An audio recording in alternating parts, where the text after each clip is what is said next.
ஒரு தலைவன் உருவாகிறதுக்கு ஒரு யுகமே தேவைப்படுது அப்படின்னு சொல்லிட்டு மெர்சல் படத்துல தளபதி விஜய் அவர்கள் வந்துட்டு ஒரு டயலாக் ஒன்று பேசியிருப்பாரு. அந்த யுகத்துலதான் இப்ப நம்ம வாழ்ந்துட்டு இருக்கோமோ, அதாவது தமிழக மக்கள் வாழ்ந்துட்டு இருக்கிறாங்களோ அப்படிங்கிற மாதிரி வந்துட்டு எனக்கு இன்னைக்கு வந்துட்டு ஃபீல் ஆகுது. டைம் இப்போ கிட்டத்தட்ட ஒரு 12:15 வந்துட்டு ஆக போகுது.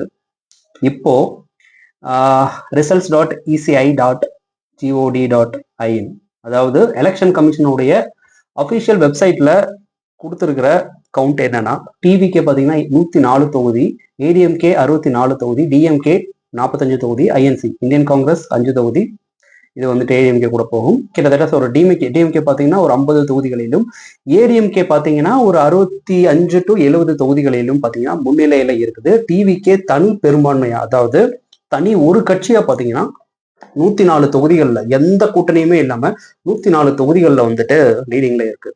ஸோ கிட்டத்தட்ட பார்த்தீங்கன்னா பாதி கிணற வந்துட்டு டிவிக்கே ஆதரவாளர்கள் அல்லது டிவிக்கே தொண்டர்கள் அல்லது விஜய் ரசிகர்கள், விஜய்க்கு ஓட்டு போட்டவங்க எல்லாருமே பார்த்தீங்கன்னா தாண்டிட்டாங்க. இந்த வீடியோ வந்து விஜய் ஜெயிச்சிட்டாரு, விஜய் ஜெயிக்க போறாரு, சிஎம் ஆக போறாரு அப்படிங்கிற ஒரு எக்ஸைட்டிங்ல போடுற வீடியோ கிடையாது. நான் கிளியரா சொல்றேன், ஓகேங்களா? இந்த வீடியோ எதுக்குன்னா, அஸ் அ விஜய் ஃபேனா, விஜயை ஃபாலோ பண்ற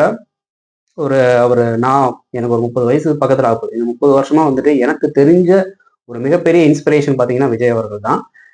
நான் அவருடைய சொம்பு கிடையாது. நாளைக்கு அவர் தப்பு பண்ணாலும் அதையும் நான் வந்துட்டு தட்டி கேட்கிற சாதாரண குடிமகன் தான். அவர் தப்பு பண்றாரு அவரோட ரசிகர் அப்படிங்கிறதெல்லாம் அவர் பண்ற எல்லாத்துக்குமே துணை ஆள் கிடையாது. இருந்தாலும் ஒரு சாதாரண விஜய் ரசிகனா வந்துட்டு எனக்கு சில கேள்விகள் வந்துட்டு இருக்கு. அதாவது, எவ்வளவு பேச்சு பேசுனீங்க, ஒரு மனுஷனை எவ்வளவு பாடுபடுத்துனீங்க, 15 வருஷமா ஒருத்தனை போட்டு எவ்வளவு அடி அடிச்சீங்க, அவர் படத்துக்கு வந்துட்டு எவ்வளவு ப்ரெஷர் கொடுத்தீங்க, ஒரு சாதாரண நடிகன் தானே அப்படின்னு சொல்லிட்டு நீங்க இக்னோர் பண்ணியிருந்தா இன்னைக்கு வந்து இந்த நாள் அவர் இவ்வளவு பெரிய ஒரு ஆளா வந்துட்டு வளர்ந்து வந்து நின்றுக்க மாட்டாரு. இது ஒரு சாதாரண கூட்டம் கிடையாது. இது வந்துட்டு தற்கூரி கூட்டங்க. இந்த தற்கூரி கூட்டத்துக்கு வந்துட்டு என்ன தெரியும், இவங்களுக்கு யாருங்க ஓட்டு போடுவா, இதெல்லாம் வந்துட்டு காலங்காலமா வந்துட்டு 50 வருஷமா நாங்களா பார்த்துங்க, நாங்களா பழம் தின்னு கொட்டை போட்ட மிகப்பெரிய கட்சியில இருக்க மிகப்பெரிய முதலைகள், இதெல்லாம் சும்மா சாதாரண ஒரு மீனுங்க, கடிச்சு துப்பி தூக்கி எரிஞ்சிருவோம் அப்படிங்கிற மாதிரி எல்லாம் வந்துட்டு பேசுவீங்க.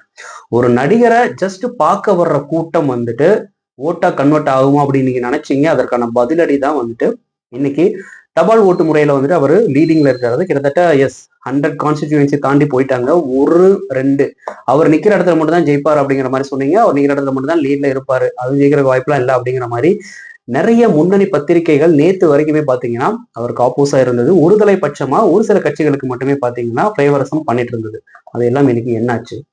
சுக்கு நூறா தூளா வந்துட்டு அடிச்சு நொறுக்கி துவம்சம் செய்யப்பட்டது.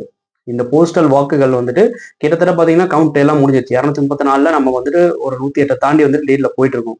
இதுக்கு இடையில கருத்து கணிப்பு அப்படிங்கிற பேர்ல ஒரு ஃபேக் திணிப்பு வேற, ஃபேக் நேரேஷன் வேற. ஸோ இப்போ வந்துட்டு உண்மை தெரிஞ்சு போச்சு யாருக்கு ஓட்டு போட்டாங்க அப்படின்னு சொல்லிட்டு. அவர் ஜெயிச்ச ஆட்சி கட்டில உட்காந்துட்டாரு நான் சொல்ல வரல, பட் இப்போ வரைக்கும் உங்களுக்கு ஒரு ஐடியா கிடைச்சிருக்கும் யார் வந்துட்டு லீட்ல இருக்கிறா, யாருக்கு வந்து மக்கள் ஆதரவு கொடுத்துருக்காங்க. ஒரு தனி ஆளுக்கு, மற்றவங்க எல்லாம் கூட்டணியில இருக்கிறாங்க, ஒரு தனி ஆளுக்கு மக்கள் இவ்வளவு பெரிய அமோக ஆதரவு வந்துட்டு கொடுத்துருக்காங்க அப்படின்னா ஒரு அலை அப்படிங்கிறது உருவாகி இருக்குங்க. நமக்கு வந்துட்டு அந்த அலையோடைய சத்தம் வந்துட்டு காதுல கேட்கல. ஆனா தமிழக மக்களுக்கு தெரியும் யாரை எங்க எப்போ உட்கார வைக்கணும் அப்படின்னு சொல்லிட்டு உட்கார வைப்பாங்க அப்படின்னு வந்துட்டு நான் நம்புறேன்.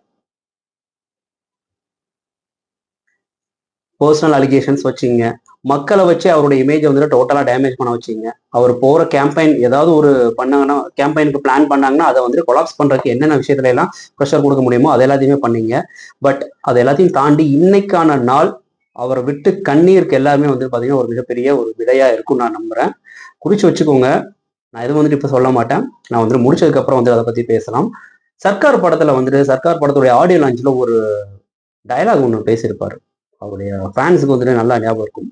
புழுக்கம் ஏற்படுறப்போ, மழை வர்ற மாதிரி ரொம்ப நெருக்கடி கொடுக்குறப்போ தகுதியான மனிதர்கள் எல்லாத்தையுமே ஆட்டோமேட்டிக்கா இயற்கையே கொண்டு வந்து பாத்தீங்கன்னா ஒரு இடத்துல உட்கார வைக்கும்.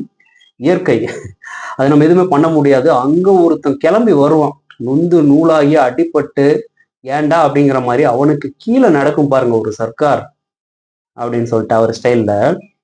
அந்த நாள் வந்துட்டு இன்னைக்கு நடந்துட்டு இருக்கோம் அப்படின்னு வந்துட்டு எனக்கு தோணுது.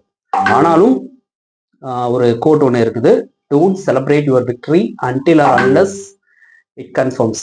அதாவது ஜெயிக்கிறதுக்கு முன்னாடி வந்துட்டு செலிப்ரேட் பண்ணாதீங்க, அதுதான் சொல்றேன். பாதி கணக்கு ஜெயிச்சிட்டோம், இருந்தாலுமே பாத்தீங்கன்னா இன்னும் டைம் இருக்கு. முழுசா வெற்றியை வந்துட்டு கன்ஃபார்ம் ஆனதுக்கு அப்புறம் வந்துட்டு நீங்க செலிப்ரேட் பண்ணுங்க அப்படிங்கிறது தான் நான் சொல்ல வர்றேன். ஒருவேளை தொங்கு சட்டசபை இல்லை வந்துட்டு மற்ற விஷயங்கள் இல்லை வந்துட்டு ஜெயிக்க மாட்டாரு அப்படிங்கிற ஒரு நிலைமை வந்தாலும் இன்னைக்கு இந்த டைமுக்கு பார்த்தீங்கன்னா அவருக்கு இத்தனை வருஷம் ஆட்சியில இருந்த 2 மிகப்பெரிய கட்சிக்கு பார்த்தீங்கன்னா ஒரு பயத்தை கொடுத்துருக்காரு, ஒரு சச்சரவை கொடுத்துருக்காரு. என்ன நடக்கும் அப்படிங்கிறது இன்னொரு 4-5 மணி நேரத்துல வந்துட்டு தெரிஞ்சிடும். ஜெயிச்சதுக்கு அப்புறம் வந்துட்டு முழுசா நம்ம பேசலாம். பட் அதை தாண்டி வந்துட்டு வரலாறு பார்த்தீங்கன்னா மாற்றி அமைக்கப்படும்னு வந்து நான் நம்புறேன். நம்புவோம். கான்ஃபிடென்ட்டா இருங்க. வெற்றி நிச்சயம்.